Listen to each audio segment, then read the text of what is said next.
Hello and welcome to Auspol Explained. I'm your long curly haired host David. I'm wearing a green jacket and a red shirt as a hint to what I'm going to be talking about today. The one and only time my clothes have ever symbolised anything other than I'm cold. Today, I'm going to be talking about the Labor-Greens Alliance in the ACT. How does it work? How do Labor and Greens get along? And what actually is the arrangement that has led to this? But don't just take my word for it. I live in Perth, not the ACT. What do I know about the Labor-Greens Alliance? Let's talk to someone who actually has to deal with it on a day-to-day basis. The Chief Minister of the ACT, the equivalent of a Premier for the territory. I'm sitting down via Zoom to talk with him about it right now. Hello, how are you doing? Good, thank you. To start off, all I'm going to use, this is video, but for the sake of accessibility, I asked guests to give a brief physical description. If you could please introduce yourself, who you are, what you do, and also include that brief physical description, that would be wonderful. Okay, Andrew Barr, ACT Chief Minister and Treasurer, here in Canberra, adult male, 51 years of age. Let's talk about the Labor-Greens Alliance in the ACT. Currently, Labor has 10 seats in the Legislative Assembly. Greens have 6, I believe, but it is 13 for a majority. So the two parties have teamed up effectively to govern with a majority. Could you basically just give us a brief overview of what that involves? Yes, so that involves a executive, a cabinet of 9 members, the Speaker, and then a crossbench and non-executive Labor representation. So the 9 cabinet ministers are split 6 Labor and 3 Green. The Labor Party provides the Speaker. And then there are non-executive members from both parties who have now on both sides have portfolio spokesperson responsibilities for their respective parties. So aren't quite shadow ministers in the sense that you would have an opposition member as a shadow minister, but do end up being the portfolio spokespeople for the respective parties on matters that can come before the Assembly or are matters that are the subject of policy debate leading into our election. And so those responsibilities largely mean that the 3 non-executive Labor members are shadowing most of the portfolios that the Greens ministers hold, with some exceptions. And then the Greens non-executive members tend to cover portfolio areas that are held by Labor ministers. That is an interesting dynamic in the parliamentary context, but it does allow for a slightly more efficient means of resolving policy issues or debates on the floor of the Legislative Assembly. Excellent. And I'd love to unpack how that dynamic works and that conflict resolution when you've got 2 different political parties. But what do you mean when you say like the executive members and the non-executive members? What really is the sort of role that Greens have included in the executive? So the executive are those members of the parliament who are elected by their colleagues to be ministers. Once a chief minister is voted for, the chief minister then appoints ministers, and those ministers have specific roles and responsibilities for particular areas of government. There's 9 of those out of the government of 16 and out of the total parliament of 25. Non-executive members are perhaps otherwise known as backbenchers, would be a term that would be familiar for many people.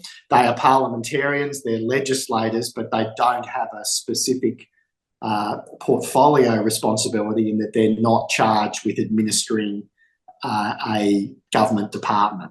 But in our system, they do undertake particular policy work, and for sort of reasons of workload and specialisation, both the Labor Party and the Greens Party assign particular portfolios for those non-ministers to specialise in, really, over the course of the parliamentary term. The combination of political parties that people are most familiar with is the Coalition, the Liberal and National Party that have been co-sharing the ministry when they are in government for quite a while.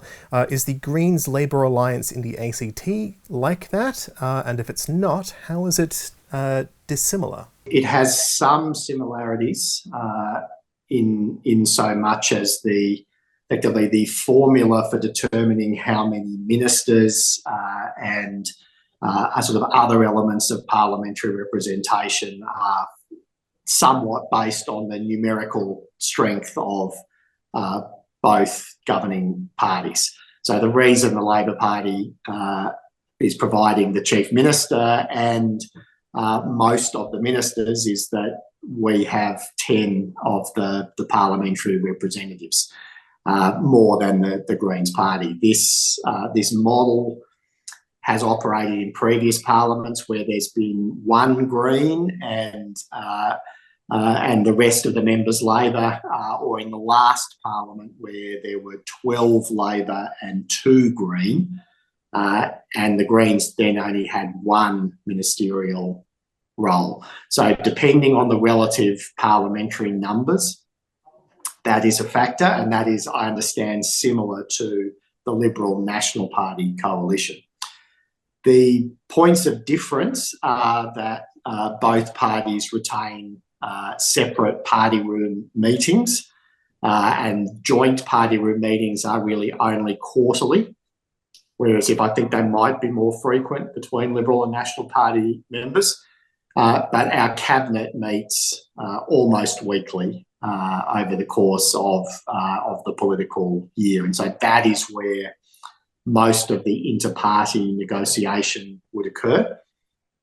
We have a written document, a Parliamentary and Governing Agreement, that is publicly available, that outlines both the administrative, governance and policy areas of agreement, and then outlines processes for dispute resolution, and outlines some shared priorities, and then some priorities that both parties took to the election that we agreed we would pursue in government, but were not ones that were of the same, I guess, order of magnitude as the shared priorities that are highlighted in that agreement. So the agreement contains a number of appendixes that outline broad policy intent from both parties without there being specific commitments in those areas. In other sections of the agreement, it says the two parties will implement outcomes A, B, and C, and we have prioritised those. In other areas, it is that the Labor Party is going to prioritise jobs, economic growth, public health, and public education. And the Greens Party say we will prioritise the environment, neighbourhood democracy, and various other things that are important to their party. But implementation of those higher level priorities by negotiation, either by piece in terms of legislation that might come before the Assembly, or are considered in the Territory's annual budget process. So there's sort of many levels of engagement. And then the agreement also has a formal process for when the parties disagree and what will happen in those circumstances. And sometimes that disagreement will mean that the 3 Greens ministers will step outside of the cabinet and not be bound by the decision that the cabinet makes, and that policy and outcomes there are then just decided on the floor of the Legislative Assembly. A practical example of that in recent times has been the Greens political party have a particular view on the horse racing industry. That view has differed from the Labor parties and differed again in turn from the Liberal parties. And so issues relating to the horse racing industry in the ACT have been determined on the floor of the Parliament rather than in the Cabinet. I was about to ask, like, how does the political disagreements between the parties get resolved? So it sounds like the Greens and Labor have a bit more independence in terms of public disagreement, as opposed to the coalition where they're really meant to be united and work out their differences behind closed doors. That is a very fair assessment, that there are times when there is public disagreement. It tends to be a little more in areas outside of particular, as in not cabinet ministers arguing with each other, although that can occasionally happen.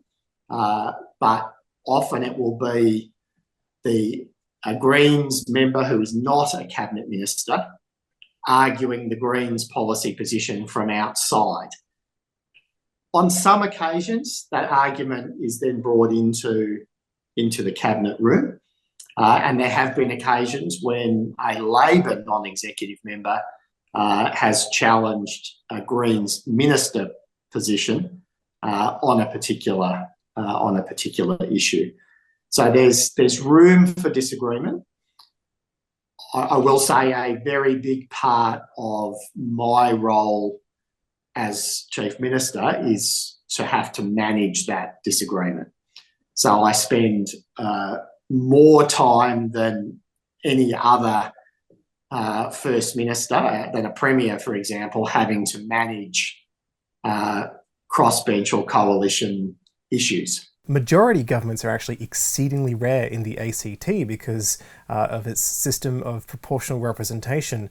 In fact, Labor once managed to get a majority in 2004. That's just the system that the ACT has had to work with. However, not all minority governments are the same. For the sort of federal example, when Julia Gillard was in power, she did not have a majority, so needed the support of some independents and a Greens member.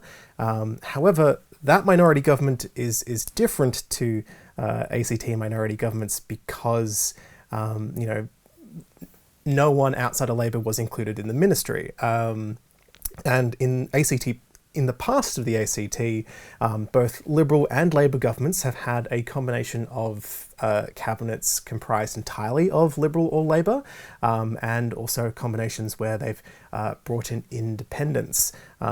So why has it come about that Greens are providing not just support on a legislative numbers basis, but also get to be included in the executive? What made that LaborGreens Alliance come about? It is a combination of experience from individual members, so parliamentary experience, and a simple matter of arithmetic. I mentioned before we have 9 ministers. If the Labor Party alone was to provide those 9 ministers, that's 9 of our 10 members would be ministers. We currently also provide the Speaker of the Parliament. So that would mean that if Labor were to provide 9 ministers plus the Speaker, that's all of our 10 members.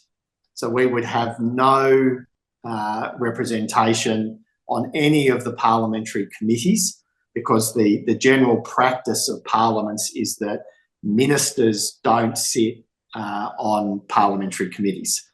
Parliamentary committees play a pretty important oversight role, policy development role, and in the system like the ACT, where we only have one chamber, we're a unicameral system, we don't have an upper house, a Senate, as people would be most familiar in a Commonwealth sense, or a legislative council. as is the case in many of the larger states, except Queensland, you then it would mean one party would not then have a role in any of those parliamentary processes.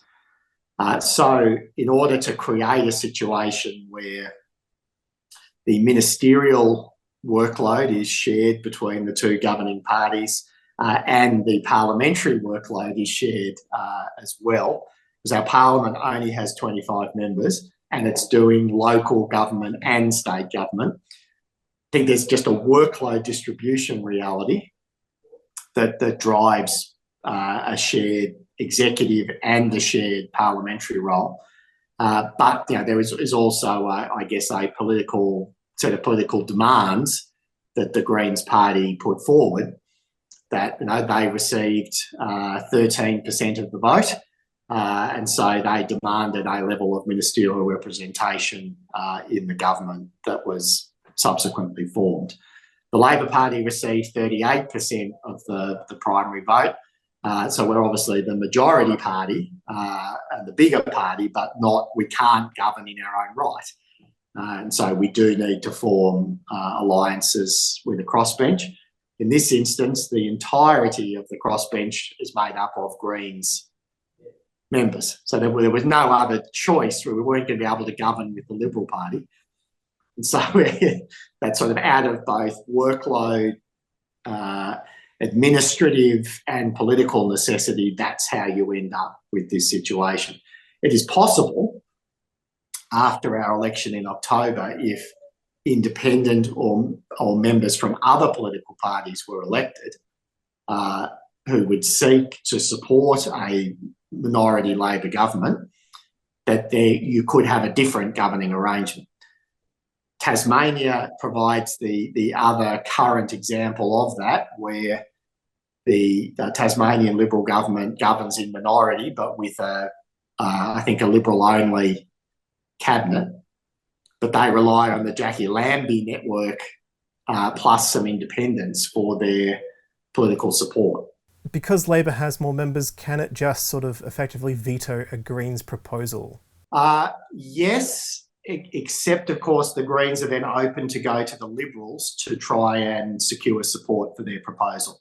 And that has happened on a handful of occasions. So for those who don't know, the Greens have been included in the ministry since, I believe, 2012. Speaking of like a potentially updated governing situation after the results of the next election, whatever those might be, the Parliamentary Governing Agreement gets updated semi-regularly, and it evolves. It sort of also outlines, I believe it outlines like shared and separate policy goals of the two political parties.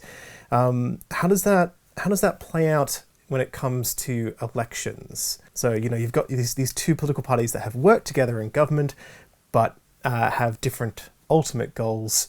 Do people get to read an updated parliamentary governing agreement preemptively before the election, or is it see how things land and then work from there to figure out what the agreement is going forward? We provide progress reports during the 4-year term against the Parliamentary Governing Agreement. We make them public every year. This is the progress that has been made. When it comes to prior to the election, I guess it would be fairest to say that the parties go through a form of separation. If you think of it, the best analogy I could use, if our governing arrangement is similar to being in a share house, and we've agreed on how the share house is going to operate for the duration of the tenancy, being the 4-year parliamentary term.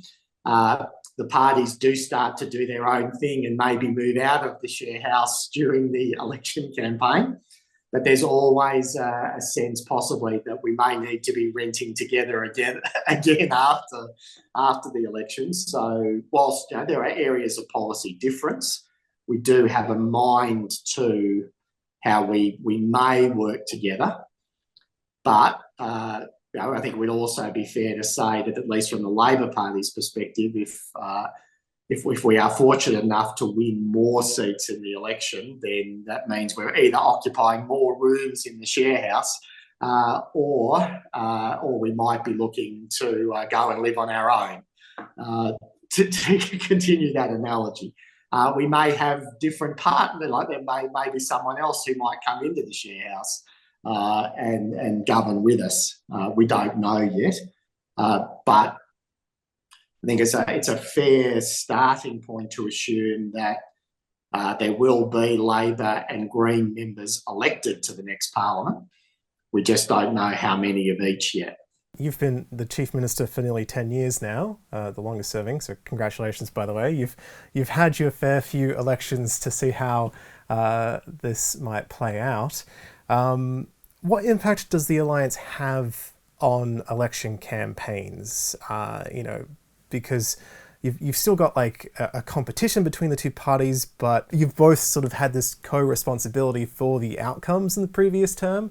So does this create a more friendly election campaign where you're focusing more on like the things that you can promise or want to promise, or does it remove negativity between Labor and Greens in the election campaign, or is that really the time where the clause can come out to try and see who can get more of the vote share? It's a bit of both. Okay. The system means you do have to have your own platform. And so, we don't run in the election as a coalition. So the Greens political party will have their own policies and platform and issues they will wish to highlight. So will Labor. Sometimes there is an obvious alignment of direction, but not necessarily complete agreement on how we might get to a particular outcome. There are other occasions where the election campaign is used to clearly delineate and to effectively rule out certain things that may or may not occur. So that's perhaps a little more in the space for the Labor Party to be clear about, given the current number of members and share of the vote. So it is often the case that I will be asked to respond to a particular Greens policy, to which I can conclude that we would certainly agree that something needs to be done in that area, but we would propose to do course of action A as opposed to course of action B that they might have proposed. Or we might think that they haven't gone far enough on a particular issue, or they have gone too far. And often, given we have responsibility for the finances of the territory, it would be fair to say that often my task is to say, well, that is a nice idea. Whilst we are supportive of doing more in that area, we need to be cognizant of how much it would cost and how deliverable it would be. In other instances, there is perhaps diametrically opposed views, and so we will just have to agree to disagree. The caveat I'll put on all of this is that 5 of the 6 Greens MPs were elected on preferences from Labor voters. So people who voted first for the Labor Party and often second, third, fourth and fifth for Labor candidates, but then exercised their preferences numbered 6, 7 and 8 for Greens candidates. Each of our electorates returns 5 members. 5 of the Greens MPs were elected on Labor preferences. In previous elections, some Labor MPs have been elected on Greens preferences. So the system encourages candidates on both sides to also be able to appeal to voters whose primary vote is cast for one of the other parties to try and seek their preferences. And so if your objective and if your political strategy as a Greens candidate, for example, is to say that the Labor Party is terrible and you can't vote for the Labor Party, the average Labor voter is going to react to that by not preferencing that Green candidate.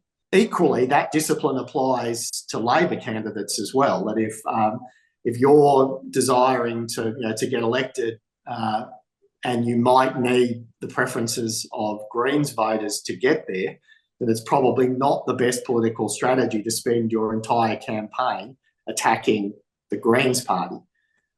That is what's different in our system from what happens in the federal system, where it's a bit more, I mean, the preferences are relevant, but it's a bit more, there's only one winner. Only one person is elected to a House of Representatives seat. Whereas if in my electorate, there is 2 Labor members elected, there are currently 2 Greens members elected. The second Green was elected on Labor preferences, beating out the second Liberal candidate. So it's a very rational vote for a progressive voter to vote for the Labor Party and then the Greens, or the Greens and then the Labor Party, to put the Liberals last.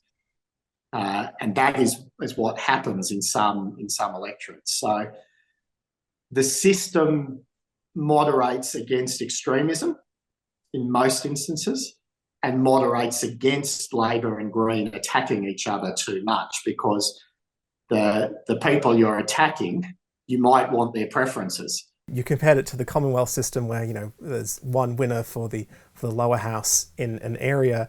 In a bicameral parliament, usually there would be a majority government in the lower house and then a lack of majority in the upper house, meaning that the government would naturally have to work with either the opposition or minor parties and the crossbench anyway to negotiate concessions. So this sort of, I suppose, just puts that system directly face to face within just one room, and also then provides the possibility that if you don't negotiate effectively with a minority, there could be a motion of no confidence, which can and has in the ACT toppled governments.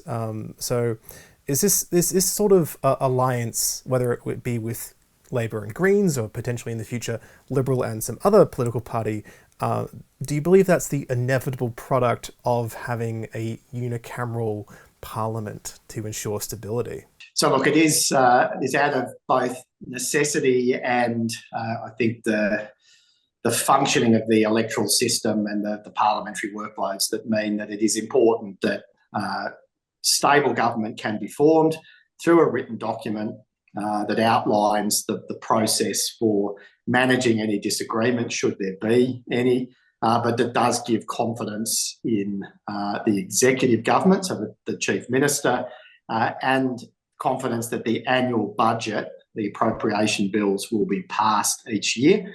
They tend to be the biggest elements of any government's agenda, and also in fact, you cannot continue governing if you can't guarantee the passage of the appropriation bills each year.